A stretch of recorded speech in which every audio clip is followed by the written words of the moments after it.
누가복음 주제를 삼아봤습니다. 나만을 위한 메시아가 아니다. 누군가에게 하는 말이겠죠. 그 대상은 이미 그분은 내 메시아다 라고 생각하는 사람들일 겁니다. 믿는 자일 겁니다. 교인일 거고요. 우리네요. 그죠? 우리에게 하는 말입니다.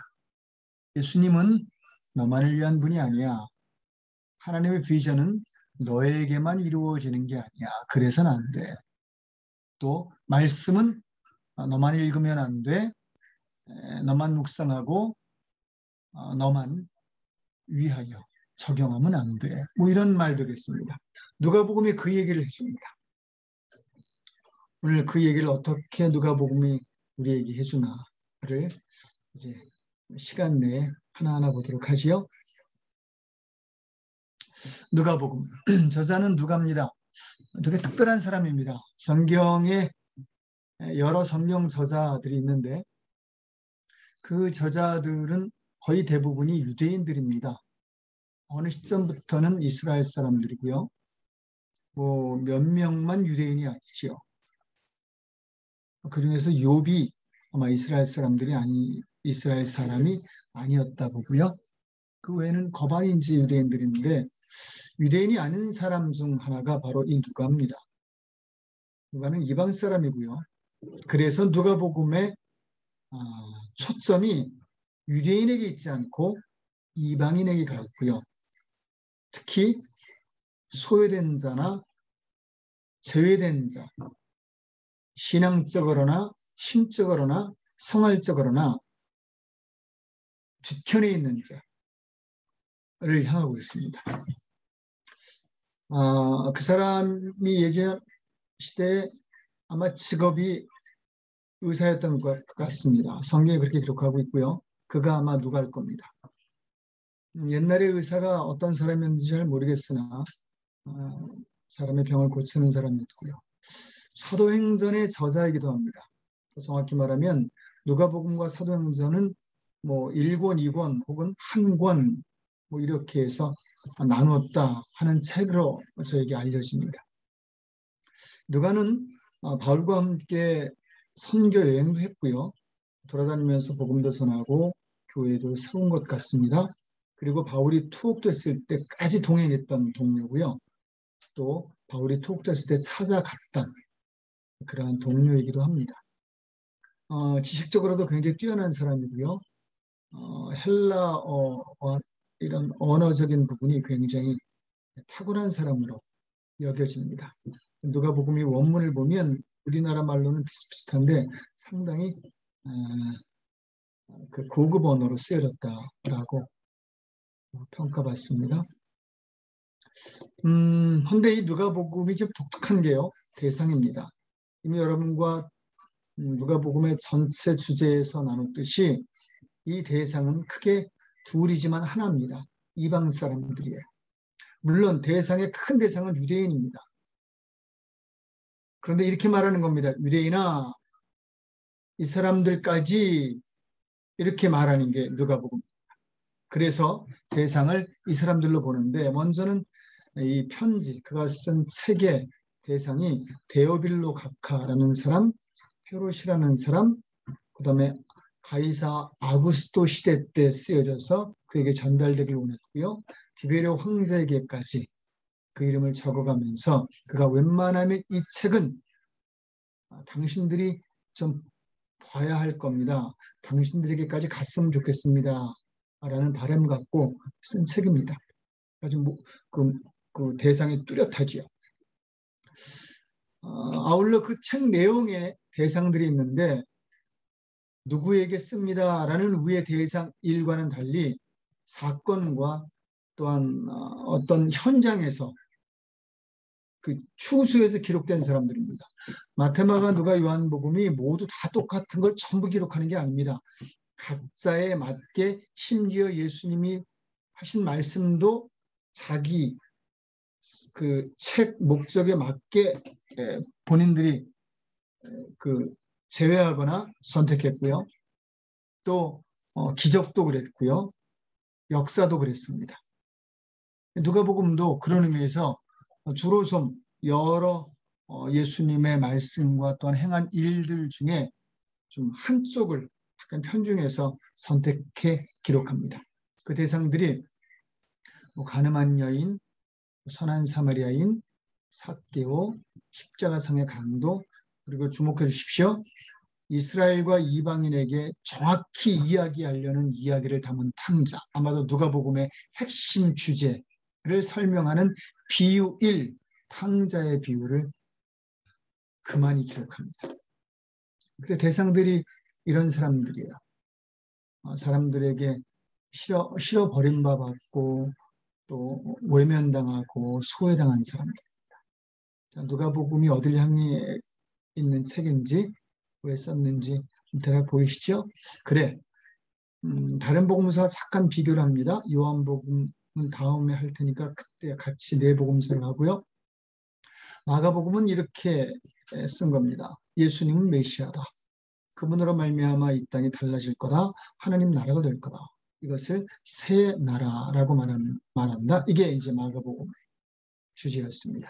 예수님이 메시아임을 밝혀준 거죠. 이걸 보고 마가가 쓴 것이요. 유대인을 대상으로. 유대인아. 잘 보십시오. 유대인이요. 구약이 약속한 굉장히 중요한 부분입니다. 마태, 마가, 누가, 요한복음이 다 똑같이 기록하고 또한 웬만하면 다른 성경을 가져와도 기록하는 내용 중 하나가 구약을 인용하는 겁니다. 다시 말해 구약의 이 말이 바로 지금 예수님의 이 말이다. 구약의 이 사건이 지금 일어나는 예수님에게 바로 이 사건이다. 예수님이 이렇게 하는 건 구약의 이것 때문이다. 등등. 구약의 것이 증명됨으로 구약의 약속이 예수님이었다. 이걸 증명하거든요. 그 중에서도 특히 마태복음은 유대인에게 그 말을 해줍니다. 이분이 예수님이야. 어떤 예수님이냐면 구약에 약속된 예수님이야 라고 해. 구약의 인용이 제일 많은 책이 마태복음이죠. 하나님의 나라에 대한 비유가 딱 핵심으로 다른 데도 기록되지 않는 게 기록된 게 마가복음이라면 마태복음은 구약의 인용이 참 많은 책입니다. 지난주 함께 했었죠. 그런데 여기에서 한 걸음 더 나아가서 누가는 유대인이요. 구약이 증명한 약속된 예수님은 너희의 메시아도 되지만 이방인의 메시아이기도 해를 기록한 겁니다. 그래 마치 메시아인데 너희를 위한 메시아야. 그런데 너희만을 위한 메시아가 아니야.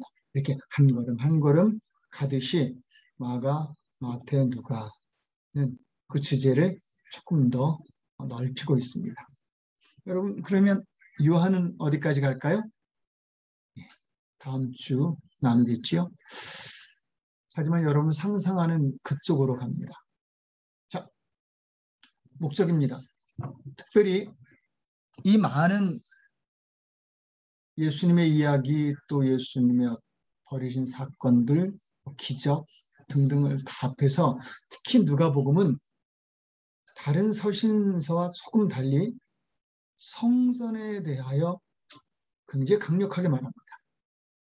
그런데 더 중요한 건요. 그 성전이 정말 이렇게 딱 지어진 성전이냐? 아니요. 이건 진짜 성전을 담는 그릇이에요. 우리 예배당이라 그랬잖아요. 옛날에는 교회 간다라고 말도 했지만 예배당 간다 그랬죠. 옛날 전도할 땐 아유 저기 어르신 예배당 좀 나오세요. 이렇게 전도했던 때가 있습니다. 정확한 표현이에요. 진정한 교회는 건물이 아니죠. 교회를 담는 그릇이 건물인 거죠. 여기만 묵념은 안 돼요. 물론 그럴듯한 교인 수에 맞는 일할 만한 건물은 필요합니다. 우리 집 필요하잖아요. 그죠? 너무 큰 집 하면 우리가 허덕거리잖아요. 빚도 많이 지고 적당한 집에 있어야죠. 교회도 마찬가지입니다. 이 성전에 대한 이야기를 해주는데 이 성전에 대한 이야기가 성전 짓자 이게 아니에요. 사실 구약부터 이야기된 성전 짓자가 성전의 역할을 할 수 있는 성전이 되자예요. 그것을 누가가 이 성전을 말하면서 성전이 뭔 줄 알아? 나를 위한 거야? 너를 위한 거야? 그를 위한 거야? 이게 성전이야 라고 누가복음을 통해 우리에게 말했던 거죠. 그리고 지금도 말해주고 있는 겁니다. 근데 참 요새 크리스찬들 무지한지 지지리도 말을 안 듣는지 이 개념이 없어요. 성전 그러면 엉뚱한 건물 생각하고요. 또 성전 그러면 거의 신앙을 포함해 나에서 끝나요. 나 이꼬르 너 이꼬르 그가 없어요. 정말 여러분 이게 됩니까? 나, 그, 너, 그가 정말 이분이 됩니까? 이꼬르가 됩니까? 이 하나님의 복이 이게 다 같이 가야 된다고 생각합니까? 우리가 세상 MBA 경영학 공부보다 못한 성경적 안목을 가지고 있는 거 아시죠? 여러분 경영학에서는요. 이걸 가르쳐요. 나 이꼴 너 이꼴 그다. 같아야 돼 라고. 나만 살면 안 돼. 너만 살아도 안 돼. 그가 살아야 너도 살고 나도 살아. 그래 물건을 엉망으로 만들어서 비싸게 팔면 안 돼. 이게 경영학에서 알려주는 거예요. 그런데 오늘 교회가 이 사고를 좀 무시하고 있지 않나. 그리고 너무 이 나에만 포커스를 두지 않나라는 생각을 하고 반성을 해봅니다. 그런 의미에서 누가가 이 책을 우리에게 더 크게 소리내면서 쓰지 않았나 싶습니다. 자, 개요입니다. 오늘 특별히 개요는 이렇게만 보겠습니다. 1장, 2장, 3장, 9장, 10장, 24장, 또 좀 특별하게 19장에서 14장 이렇게 해서 또 1, 2장 보고 3, 9장 보고 이렇게 보지 않고요. 그냥 이렇게 개요가 되어 있습니다를 이것만 보겠습니다. 그리고 이 전체의 내용 중에 누가가 말하려고 했던 그 가장 중요한 이야기를 그 뒤에 여러분과 함께 좀 풀어 나가겠습니다. 무슨 얘기인지 아시죠? 다른 성경과 좀 달리 이 개요는 이렇게만 보도록 하겠습니다. 먼저 1장, 2장입니다. 크게 3개 그리고 조금 더 나누면 4개로 나눠져 있는데 3개로 보시면 됩니다. 1장, 2장에서는 그런 말합니다. 구약이 증명하는 예수님의 탄생은 모두를 위한 거야 라고 1장에서 2장에서 말하는데 특별히 여기서 많은 사람들이 구약에 기록된 예수님의 기록을 다른 성경에서는 없는데 이곳에서는 특별한 인물들이 나와서 예수님을 맞이해요. 아기 때부터. 시몬이라는 사람도 그 아기를 맞이하고요. 그 외 여러 성전에서 일하던 사람들이 그 예수님을 맞이하면서 인용한 글들이 특별히 이 누가복음은 이사야서가 많거든요. 자, 그래서 이사야서를 더 보게 됐고 더 좋아하게 됐습니다. 이사야서는 예수님 이야기거든요. 정확히 말하면 우리를 위한 예수님 이야기인데 그 이사야서를 굉장히 많이 인용합니다. 그런데 그들이 인용하는 것들은 모두 유대인을 위한 예수님이야 메시아야 라는 말들이 아니라 모두를 위한 메시아야. 즉 하나님을 넓히고 있어요. 아니요. 우리가 좁혀놨던 하나님을 회복시키고 있죠. 무슨 얘기인지 아십니까? 감히 하나님을 회복시켰다고 말하면 언감생심이나 맞는 말이에요.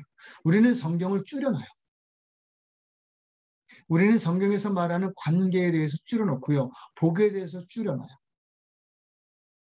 야 이거 줘 그거 줄여요. 너 가져 이걸 늘려요. 이걸 킵해요. 이걸 너에게 주는 이유는 나누기 위해서야. 이 부분에서 나누기 위해서를 줄여요. 우리의 삶도 줄이고요. 말씀도 줄이고요. 모든 걸 줄여요.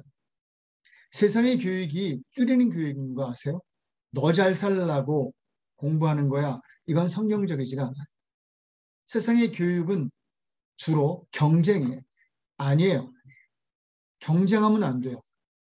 내가 그 일 잘하는 이유는 다른 사람을 위하여도 할 수 있도록 거기에 내 삶도 있고 그를 위한 삶도 있어.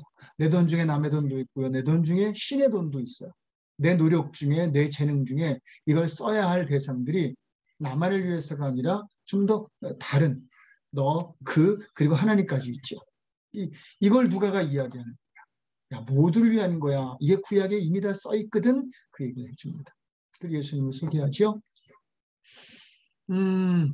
그리고 3장, 9장에선 거의 집중적으로 주님의 사역을 기록합니다. 이거를 이제 보통 마가복음에서 예루살렘으로 가는 길에서 있었던 내용들을 마가가 쭉 많이 기록했듯이 여기도 기록한 건데 그분이 그분이니까요. 그렇죠? 마가복음과 누가복음을 쓴 게 같은 분 얘기잖아요. 그런데 다른 차원에서 쓴 것뿐이지 그분의 여정은 똑같잖아요. 길 위에서 했던 모든 일들입니다. 여정 중에 예루살렘을 향하여 가시던 중에 그런 중에 그분이 하신 일들이 많은 아픈 사람, 힘든 사람, 어려운 사람 등등을 돌보신 일이었습니다. 돌봄 사역을 하세요. 그들은 이방인이든 사마리아 사람이든 아니면 문둥병자 같은 공동체에서 쫓겨난 사람들이에요. 인정받지 못하는 사람이고요. 저들은 뭔가 잘못했어. 죄인이니까 저런 명 걸리지. 그러니까 저렇게 살지로 결정된 사람들이에요. 여러분, 어느 게 기독교입니까? 저들의 잘못한 걸 밝혀내고 저들이 잘못해서 이렇게 됐어. 그래 너희들은 우리와 떨어져야 돼가 기독교입니까? 아니면 그들을 돌보러 뭔가 하는 게 기독교입니까? 답은 뻔하잖아요. 그죠? 그런데 이스라엘은 그 답을 거꾸로 가지고 있었어. 야, 너희가 이런 부정적인 모습을 버려로 교훈하는 건데 그걸로 사람에게 적용했어요. 그리고 나는 남고 너는 가가 됐지요. 예수님이 특별히 누가복음에선 그런 사람들을 돌보는 일들을 아주 집중적으로 보이셨고요. 그 일을 누가는 빼서 기록합니다. 그리고 이어 10장에서 24장까지는요.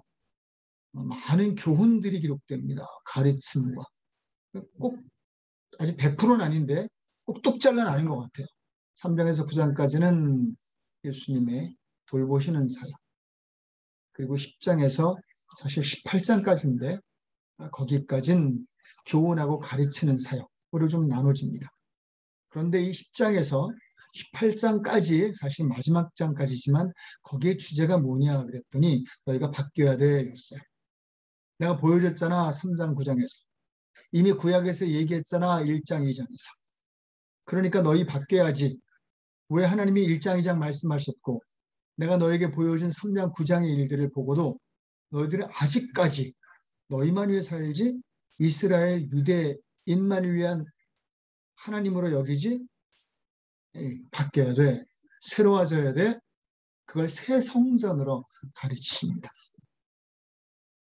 그리고 이제 19장에서 24장까지는 그 새 성전을 이루는 일과 함께 이 일을 아주 추진하시죠.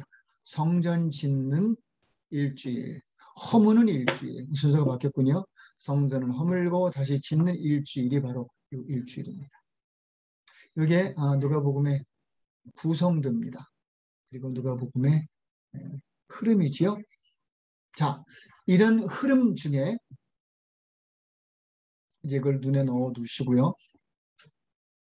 누가복음에 강조한 사항들이 있습니다. 유독 누가복음에서 더 강조한 사항들이 있어요. 마태복음은 뭘 강조했지요? 기억나십니까? 한번 말씀할 수 있는 분 말씀해 주시죠.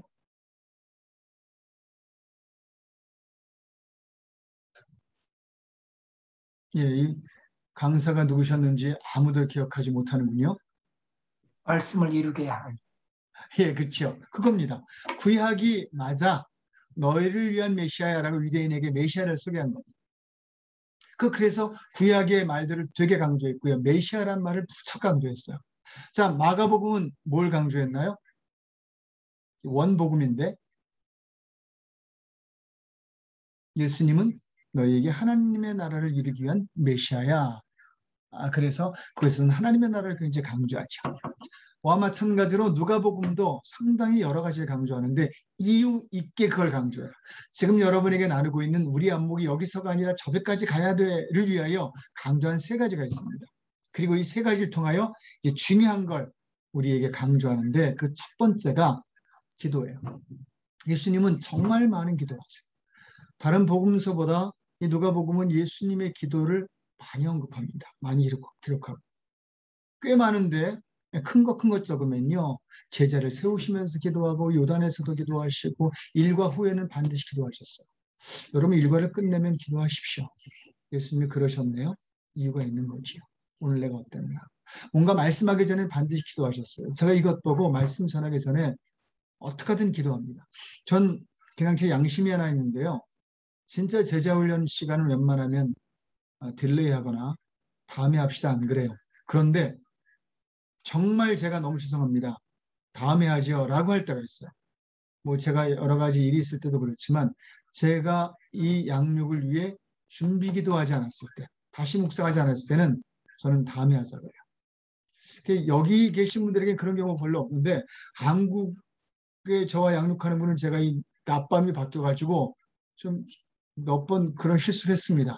정말 양심껏 제가 묵상을 못했네요 라고 제가 양육을 미룬 적이 있습니다. 되게 죄송하지만 이렇게 제가 이 말씀을 보고 작정한 것들 중에 하나였기 때문에 설교 전에 우리 아이들에게 말씀 전하기 전에 먼저 기도하세요. 예배 드리기 전에 가장들이 기도하시고요. 죽음과 부활을 말하시기 전에 이거 되게 의미 있어요. 예수님의 사역 중에 너무 중요한 사역이고요. 특히 이 부분은 누가가 되게 강조한 부분입니다. 죽음과 부활을 말씀하시기 전에 예수님의 핵심 사역이잖아요. 그분 일이 아니잖아요. 우리 일이잖아요. 죽고 부활하는 거. 죽일 거 있고 살아야 될 거 있다. 살릴 거 있다. 없앨 게 있고 다시 새롭게 만들어야 될 것 있다. 너희 자체가 변화해야 돼부터 시작해서 우리 삶에 죽을 것과 살릴 것에 대한 이야기거든요. 영혼, 육, 통틀어서지요. 그거 말씀하시기 전에 기도하셨고요. 변화산에서 기도하셨고 70인 나눠서 전도했을 때 돌아왔을 때 기도하셨습니다. 보낼 때도 기도하셨고요. 특별히 전도할 때 보니까 제자들의 숫자가 더 많았어요. 그중에 12명만 주로 함께 생활했고 그 외에 서포트하거나 주요 모임 때마다 모였던 제자들이 한 70명 되는 것 같습니다. 그래서 그 제자들을 숨은 제자라고 말하기도 합니다. 그리고 이 안에는 아마도 빌라도의 와이프 되는 아내도 이 안에 있었을 거다라고 게스합니다. 아마 그럴지 몰라요. 그럼 70인 전도 때 기도하셨고요. 주기도문 가리키시기 전에도 기도하셨네요. 겟세마네 동산에서는 정말 피땀방울을 흘리며 기도하셨죠. 얼마나 고통스럽고 무서웠으면요. 인간이었잖아요. 그분 참 많이 기도하세요. 왜 기도하셨을까요? 자, 두 번째. 그분은 또한 성령에 대한 이야기를 굉장히 많이 하시고요. 누가복음에 역시 성령에 대한 기록을 되게 많이 합니다. 다른 성경보다 다른 사복음서보다 성령에 대한 기록이 되게 많아요. 특별히 누가가 기록한 것에서 예수님의 경험과 행적과 또 예수님의 사역과 예수님의 말씀 중에 성령에 대한 이야기와 성령에 대한 역사들이 되게 많은데 보면 세례 요한이 모태에서 성령 충만했다는 기록이요. 성령을 통한 잉태를 예수님이 하셨다는 거, 엘리사벳이 고백할 때, 그다음에 스가랴가 요한의 이름을 장명할 때나 또 주님이 주신 약속 성취를 알게 될 때 시몬이죠. 그다음에 광야 시험 때 70년 돌아왔을 때 승천전 성령 약속을 하시기까지 성령에 대한 기록들이 되게 많고요. 예수님도 성령에 대한 이야기를 많이 합니다. 이 말은 우리 힘으로 안 돼. 나조차도 인간인데 인간이라 성령님의 힘을 구하잖아. 이것을 사도행전에서는 뭐라고 말하냐면 누가가 예수님조차도 성령으로 정령과 능력을 기름 붓듯하심에 돌아다니며 착한 일을 행하셨다라고 성령의 도움이 필요했던 예수님을 말씀하세요. 우리가 성령 없이 산다는 게 얼마나 죄송합니다. 가짜는 일인지를 알라는 거야. 니들 성령도 없이 니들 이름으로 살아? 이 말도 안 돼. 이걸 누가가 말하는 거거든요. 사도행전까지. 그때 가서 다시 한번 그 부분을 딱 찝어 말하고요. 그리고 예수님조차도 성령님을 얼마나 귀히 여겼는지 몰라요. 리스펙트 하셨어요. 성령님도 예수님을 리스펙트 하셨겠지만 예수님의 성령에 대한 리스펙트는 아주 절대적이었습니다. 여러분 성령님 그런 분입니다. 예수님조차 도울 수 있는 분이었는데 우리는 얼마나 잘 도울 수 있을까요? 그렇게 성령에 대한 기록이 많고 그리고 이제 마지막으로 참 많은 기록, 강조점 중 하나가 성전입니다. 성전으로 내가 갈 거다. 내가 가는 길이야. 내가 거기로 가야 돼. 이런 언급도 많았고요. 또 성전 청소한다든지 심지어 누가복음에서 참 큰 예수님이 정말 돌 맞아 죽든 십자가에 매달려 죽든 아마 이것 때문이라고 말할 정도의 사건이 있었는데 이 성전 허물고 내가 다시 세울 거야 라는 예수님의 선포였습니다. 여러분 이거 죽을 일이에요. 예수님이 그거 하시는 거죠. 근데 이게 무슨 의미인지를 예수님이 누가를 통해 알려주세요. 누가가 이걸 캐치하는 거죠. 이거 굉장한 깨달음입니다. 운물 안에서 복음을 깨달았던 유대인과 달리 어마어마한 예수님은 운물 안에만 계신 분이 아니야. 온 세상을 위한 분이야를 이 예수님의 사역과 말 그리고 그분의 모든 행적 속에서 끄집어냈던 게 누가입니다. 굉장하죠? 이런 안목을 우리는 해탈했다라고도 말하고요. 다른 종교에서는 깨달았다라고도 말하고요. 해안이 열렸다가도 말하고 그리고 무엇보다 안목의 변화라고 말하고요. 마인드의 변화라고 합니다. 누가는 이걸 목적했어요. 여러분 누가복음 자식들에게 읽히세요. 안목이 한 계단, 한 스텝 더 나아가고 나아집니다. 그러면 왜 예수님이 이렇게 기도하시고 뭘 위해 이렇게 성령을 구하시고 또한 왜 이렇게 성전을 강조하셨나? 그건요. 누가가 구약이 증명하신 예수님은 너희들만을 위한 예수님이 아니라 소외되고 예외됐던 자들을 위한 즉 이방인을 위한 메시아도 된다라고 말해서 여러분 누가만이 기록한 즉 다른 세 복음서에는 없는 누가만 기록한 말씀들이 얼마나 되는지 혹시 아시겠어요? 쉬어보셨나요? 말도 안 되는 질문을 하죠. 얼마나 될 것 같아요? 유독 누가만 기록한 성경이 꽤 됩니다. 여러분에게 이거 하나하나 제가 보면서 오늘 다 말씀드릴 테니까 잘 주목해서 보십시오. 자, 이걸 이제부터 하나씩 여러분과 함께 끝까지 나눠보도록 하지요. 누가만 기록한 얘기를. 불가능하죠? 이 시간 내에 누가만이 기록하는 건데 여러분 이 안에 공통점이 있어요. 누가가 예수님의 하신 말, 하신 사역들 중에 요것만 쏙 빼서 딱 기록할 요 내용들은요. 다른 성경도 자기에게 필요한 예수님의 사역과 말들을 뽑아 기록했듯이 이 목적을 가졌는데 누가가 유대인에게 알린 하늘 뜻이 여기 있었어요. 즉 이방의 메시아야라고 알리면서 그걸 정리해 드립니다. 그 내용을 그걸 정리하면 주로 이런 내용들이 나와요. 그중에 큰 거 보시면 여기에 여러분 제가 약간 두꺼운 글씨를 이렇게 해놓은 거 있죠. 여기 그죠? 여기 요거 몇 가지만 보면 이 무슨 내용이구나를 알 수 있는 대표적인 내용이기에 이렇게 놨습니다. 알린 하나일 때. 자, 여러분 예수님의 족보가 마태에도 있습니다. 누가에도 있어요. 마가나 요한은 뭐 이런 기록에 대해서 그렇게 신경 쓰지 않았는데 예수님의 족보를 마태와 누가는 기록했어요. 그런데 마태의 족보는요. 아브라함이나 혹은 다윗의 후손 예수님을 강조해요. 유대인에 대한 메시지였거든요. 그래야 마음을 사잖아요. 그런데 이 누가는 아담까지 올라갑니다. 아담이 누굽니까? 인류잖아요. 아담 그러면 모두 아닙니까? 전부잖아요. 유대인에게 한마디 하는 거죠. 오케이, 니들 뛰어나. 니들 사명 받았어. 사명 때문에 복도 받았어. 축하해, 부러워. 그런데 너희들만 위한 메시아라고 생각하면 이거 진짜 큰일 나? 우린 모두 아담의 후손이고 예수님은 아담의 후손인 거 알아야 돼 라고 아담을 딱 지목해요. 굉장히 유명한 족보입니다. 그냥 지나갈 수 있는 족보가 아니라 주목해 봐야 돼. 깨달음을 주려는 의도를 가진 족보예요. 또한 여러분 이 많은 아까의 그 기록들 중에 상당히 많은 이야기가 이방인이나 소외된 자들에 대한 하나님의 예수님의 사역들의 기록들이 누가복음에 기록됩니다.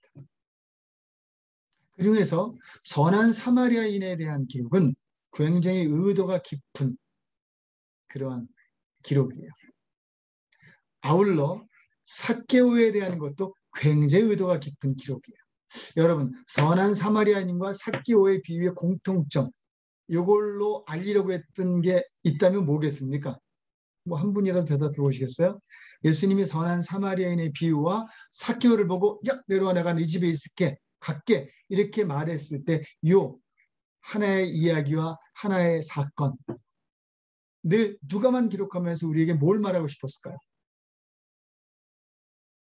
여러분 아세요? 뭘까요?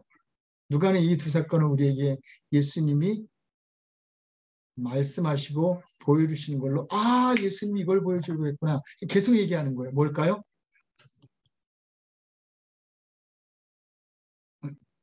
모르시는 게 아니라 양보하시는 거죠. 지금 말씀하시려면 뮤트를 끄고 말씀하셔야 들립니다. 예. 되게 어려울 거라고 생각해서 더 못하시는군요. 예. 그러면 한 가지를 더 보죠. 이 두 가지의 내용을 한 가지 내용에서 볼 수 있는 게 바로 누가복음 15장의 세 가지 비유 중에 누가복음에만 기록한 나머지는 다른 데서도 기록했어요. 그런데 누가복음에만 기록한 두 개의 비유가 있는데 그중 하나인 탕자의 비유가 그걸 알려줘요. 여러분 탕자의 비유에 두 가지 대상이 들어있습니다. 탕자의 비유를 들어라, 깨달아 라고 말하려는 대상이 두 가지였어요. 특별히 누가복음엔요. 여러분 예수님이 식사하는 이야기가 자주 나옵니다. 다른 성경보다 예수님이 식사하셨다라는 말이 많이 나와요. 근데 식사하는 자리에 이 위에 사람들이 있었거든요. 이 사람들이 있다 보니까 예수님의 소문이 많이 나고 또 예수님이 어떤가요? 또 꼬투리를 잡을까 해서 유대인들 지도자들도 있었거든요. 그들이 같이 있었을 때 주님이 이 비유를 해주십니다. 이 비유 중 다른 비유 하나가 뭐냐면 내가 잊어먹었어. 돈을 잊었는데 10개 중에 하나를 잊었어. 또 하나의 비유가 100마리 중 한 마리 잊었어. 뭔가 자꾸 소외된 사람들에 대한 이야기라면서 있는 너희들은 안전하잖아. 괜찮잖아. 근데 저들 도와야 되지 않겠어? 이 메시지를 주면서 탕자의 비유로 마무리를 하세요. 이게 누가복음의 아주 중요한 비유입니다. 이 비유는 예수님이 이후에 직접 낭독하신 이사야의 말씀으로 증명이 되고 또한 이것이 얼마나 중요한지 중요히 예수님이 여기는지를 알게 합니다. 이 탕자의 비유의 내용은 여러분 잘 아시죠? 아버지 있고 큰아들이 있고 둘째 아들이 있습니다. 둘째 아들이 재산을 가지고 가지요.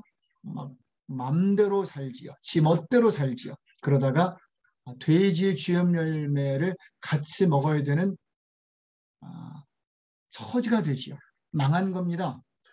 완전히 거의 소생 불가능한 상태가 된 거죠. 그래서 그가 돌아옵니다.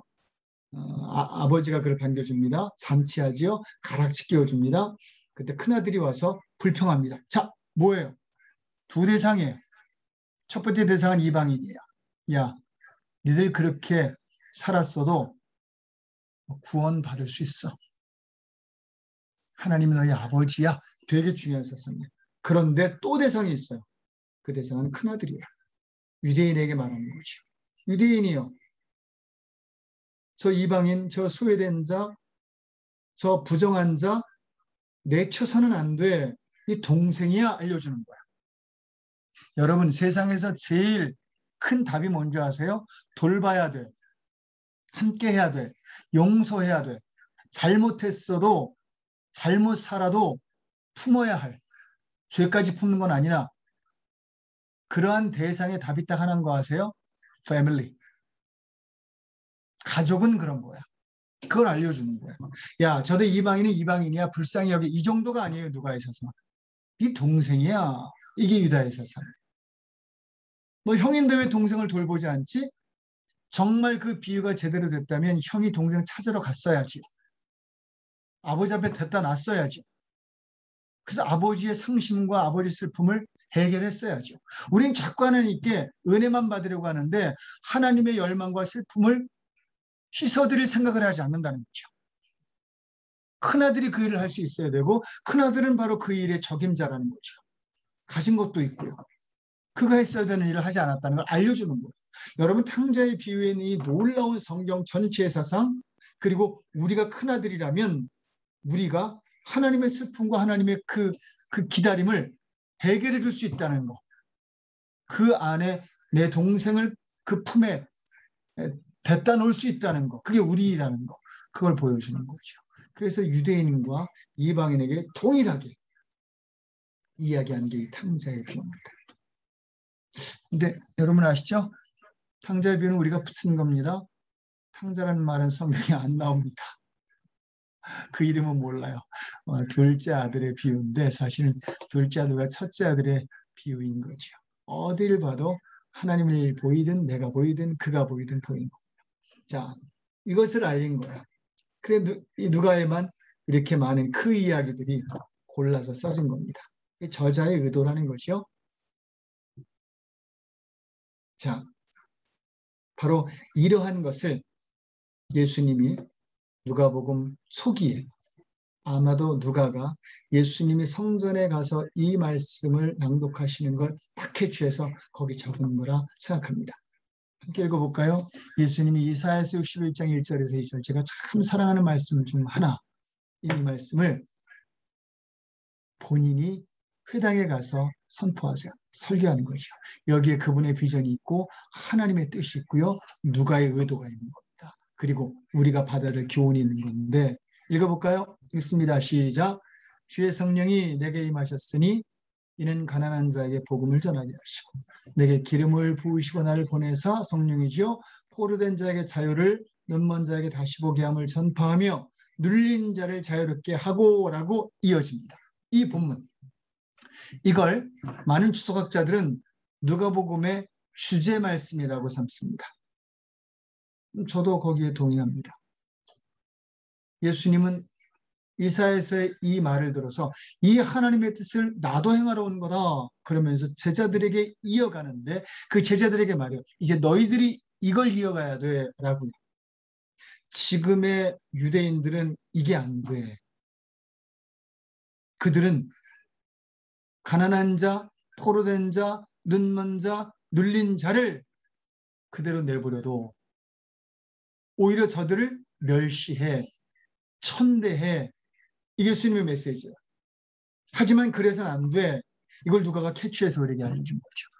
마태는 유대인에게 예수님을 증거하려고 노력한 저자라면 이 누가는 믿는 우리에게 유대인의 마인드를 가진 잘못된 마인드의 신앙을 가진 저희에게 일깨움을 주는 거죠. 그러면서 이게 예수님이 제자를 삼은 이유고 이게 제자의 마인드가 돼야 된다고 알려주는 거예요. 예수님이 이 말씀을 사람들에게 선포하고 제자들에게 때만 돼도 선포하시고 때가 될 때마다 선포하시고 제자들의 마인드를 만들어 가신 거죠.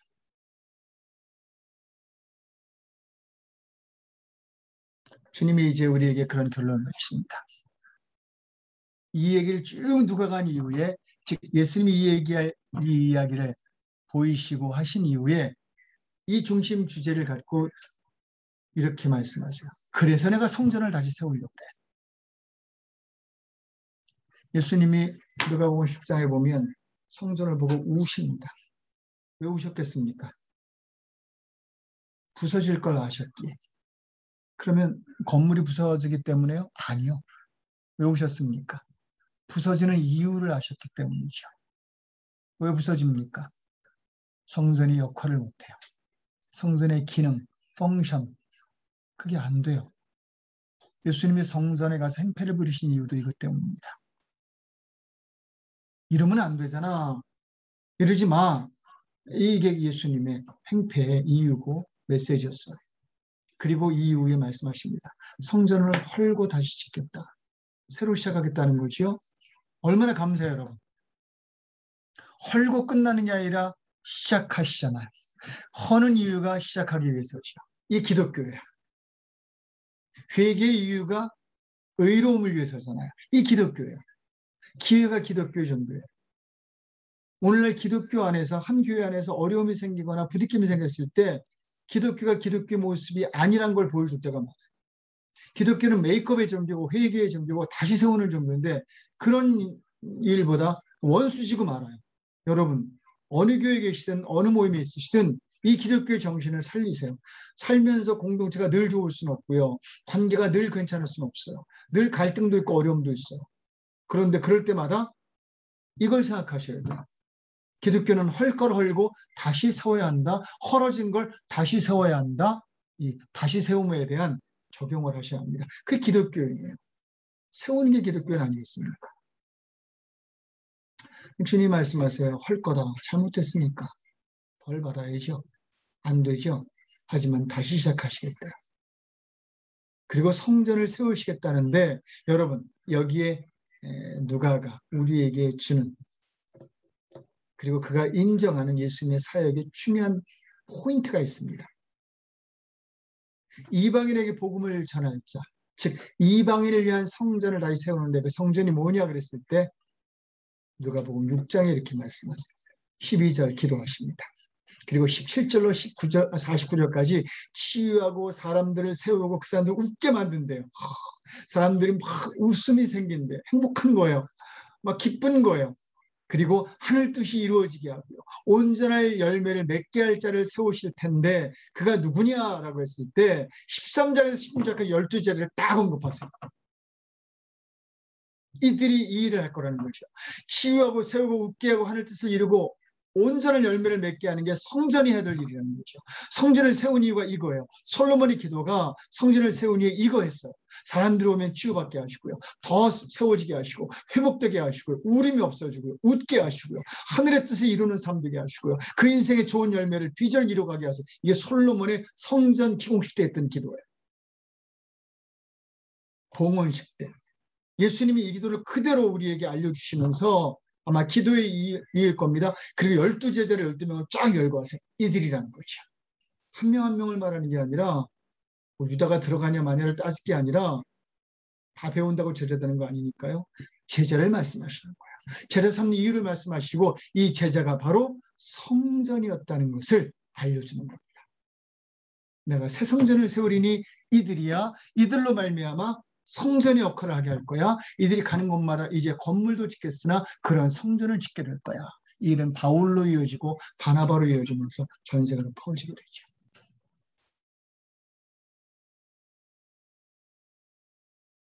누가는 이렇게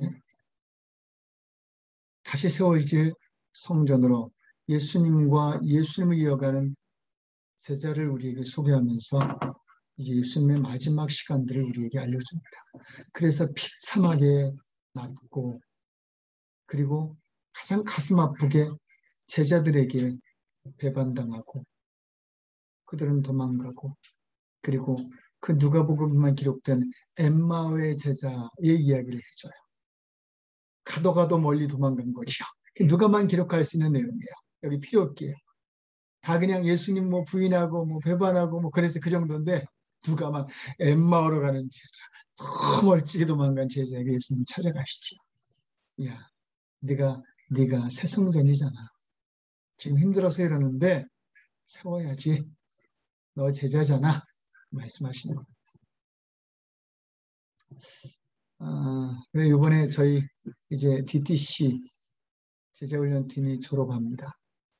졸업하는데 그동안에 제자훈련 받았던 분들에게 다 초청장을 보냈습니다. 어떤 분들이 오실지는 모르겠으나 이 말씀을 보고 고민하다 그 결정을 했습니다. 어떤 일들이 있든 우리는 제자인데 라는 생각을 했지요. 우리는 새 성전으로 세워져야 되는데 우리는 그 성전의 역할을 해서 사람들이 껄껄 웃게 만들고 그 삶이 열매 맺게 하고 하나님 뜻이 이루어지게 해야 되는데 생각을 했지요. 저희 함께 기도했으면 합니다.